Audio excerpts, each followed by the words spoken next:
अज मुझी तकरीर जो उन्वान है इनकलाब हमेशा नौजवान आणींदा आहिनि। जनाबे सदर के भी मुल्क की कुवत उन जा नौजवान अफराद बढ़ाईंदा आहिनि जंहिंजे ताउन सां दुश्मन कौम के जंग जे मैदान में शिकस्त के मोड़ ॾियणो पवे थो ऐं मैदान में मजबूर थी फरार थियणो पवे थो।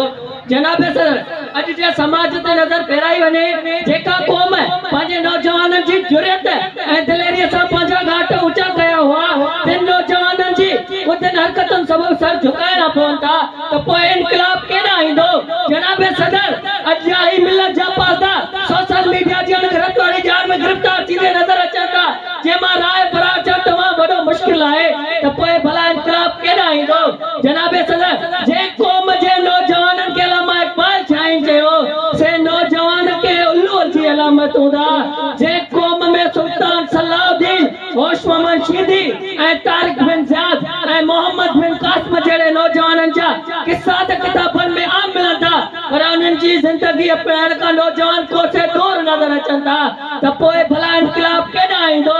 जनाबे सदर उहे बि के क़ौम जा फर्द मर्द मुजाहिद हुआ जिन जी दिलेरी जा चर्चा काफरनि जे कननि में गूंजंदा हुआ पर अॼु जा नौजवान वॾेरनि जी गुलामी ऐं चमचागिरी जहिड़े कमनि में मशगूल आहिनि जंहिंजो नतीजो ज़रूर ख़राब आहे।